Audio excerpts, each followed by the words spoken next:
but I said it to you last night, and it's kind of like passing the crown or passing the torch to the new 2012 new manager of the year. And there's no reason at all that you can't be here looking for it. There's no reason at all you can't be here next year.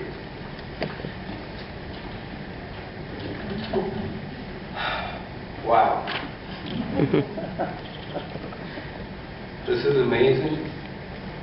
Can't think of a place I'd rather be. And I mean this for each and every one of you. People I would rather be with.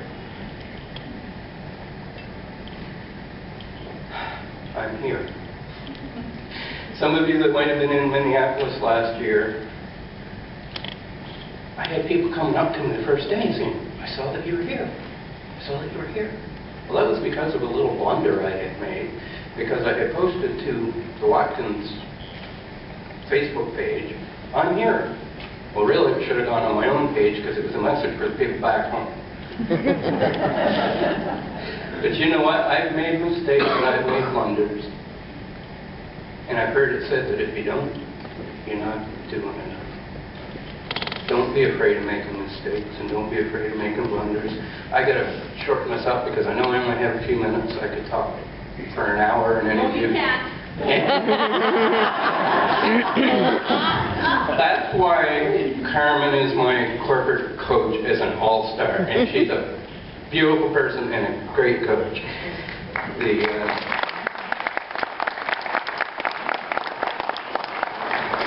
Didn't put that in for the rehearsal.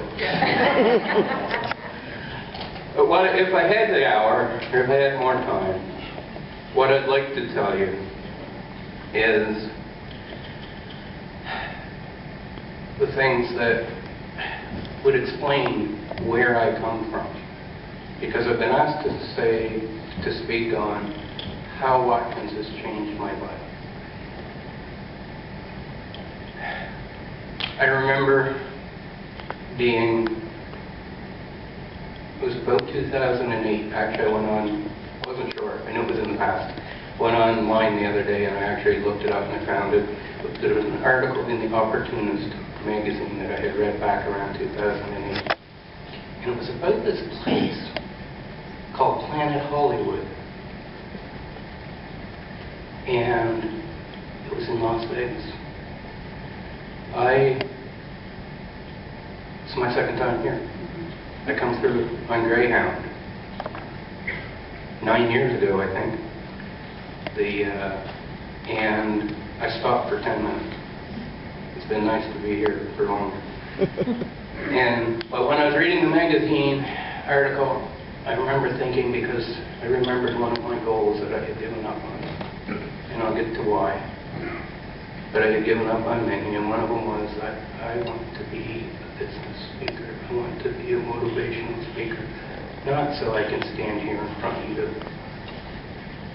but so that if there's some little way that I can help any one of you, anytime, then that enriches both of our lives. If I had more time, I would tell you more about my personal life.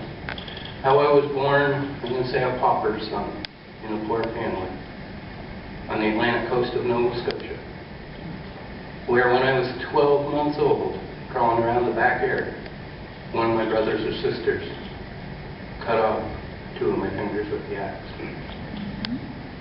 And that should have just taught me to hang loose. Actually, it made me insecure, it made me defensive. I'm jumbling this up a little bit, but that's okay. I have to interject this, because this is a real thank you, not only to Carmen, but to the corporate staff of Watkins. You know, when you're a little dog in a big pond, which I've seen myself for all my life, you get very defensive and you get very cynical. And when something goes wrong, you bite back, even if it's not their fault. And I want to thank every one of them in my upline for being there, saying, Brian, don't give up. We'll get through it. If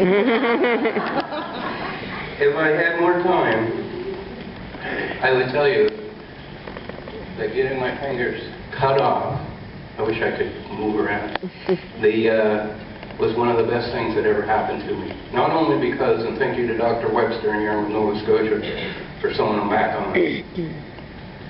Not only because of that, but the real reason is when I come out of hospital, I went to live with, who I'd find out later was my third cousin, both Hurlburts.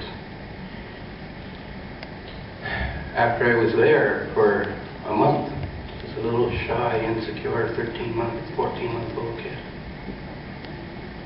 Dad looked down at me. I call him Dad. Vic looked down at me and said, "If you call me Daddy, I'll keep you." And I've always thought I've known a good thing, and I smiled back at my mom and dad and said, "Daddy." And because of that, and this is why I say getting my fingers cut off was the best thing that ever happened to me. I was afforded opportunities I would never have been otherwise. I learned the 3 R's. I learned to read, write, arithmetic.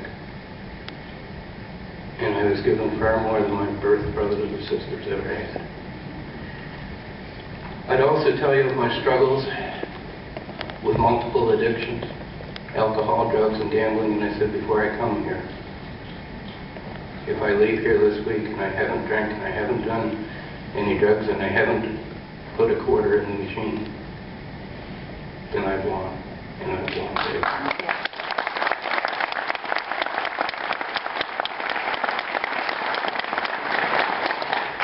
And if I had more time, I would tell you about being in at least 6 other home-based multi-level network marketing businesses, and how I've sold everything from vacuums to insurance, and the carrot was all out of reach.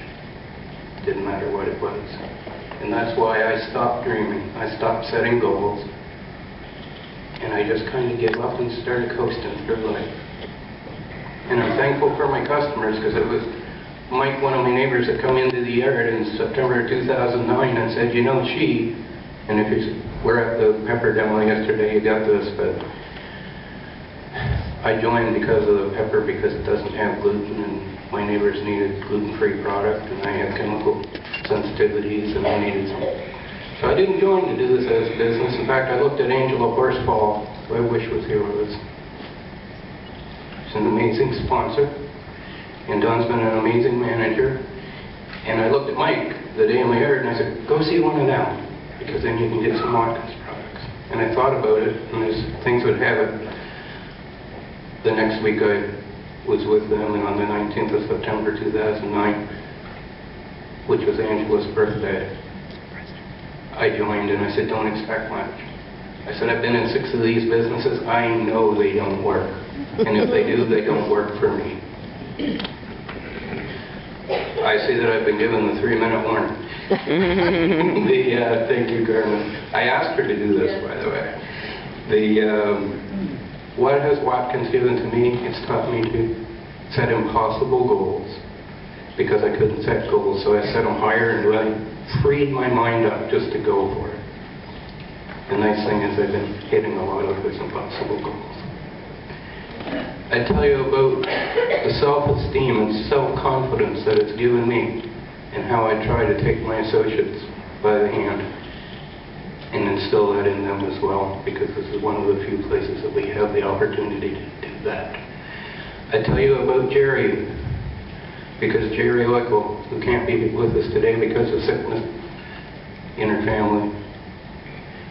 Jerry was a customer and a friend for 2 years, and it's been mentioned here today, the importance of building trust.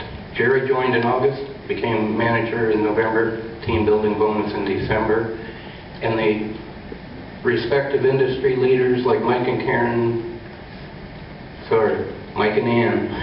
getting you mixed up. Mike and Ann Crosby were executives with Mellows at one of the businesses I used to be in, and now they're Watkins customers. Dale Johnson and the Fudge Guys, one of the best fudge makers in the world. He's also been going to markets for 30 years, and if you can find one of these people, it'll tell you which ones are good and which ones are bad. It's great. Family. My second manager, as many of you know, is Michelle Hurlburt, who also is my adopted family, is my niece. And I know this is being recorded, but I'm just going to say what I was going to say anyway. Her father was overheard not long ago bragging about how well she's doing. She joined in November. She joined as a customer, and a week and a half later, she said, "Brian, I can't imagine the customer response that I'm seeing. I'm just going to do whatever you tell me to do." And it took me back, and I knew I was in trouble. But you know what? I looked at my business, I looked at myself, and I said, "You know, Michelle, if you take our suggestions and do the follow-through, in 3 or 4 months you'll be a manager and have your team building bonus." In February she was manager, in March she had her team building bonus. The biggest thing that I have, and Carmen, when I got that answer wrong, it couldn't have been better timed, or, you know, sometimes God just intervenes. Because one of the biggest things that I've learned, not only am I more excited today than I've ever been about Watkins, but I have more to learn than I ever have. But don't wait until you've read it all and learned it all. Just go out and do it. Get that dream. This works. And I want to steal a line from the movie Thor. If you haven't seen it, go watch it. Because it finishes by saying that I'm going to return to my dream of speaking, of being on the Las Vegas stage or the stages of the world and helping people. I want you to know, if you want to hear more, have me back or come seek me out on an individual basis. And I promise, my promise to you is commitment. I'm going to hand this to Carmen as I get down off stage. The in-between, you can look at the 26th of March, 2016, I turned 50. And by that date, I'll be executive, and I will return and make you proud.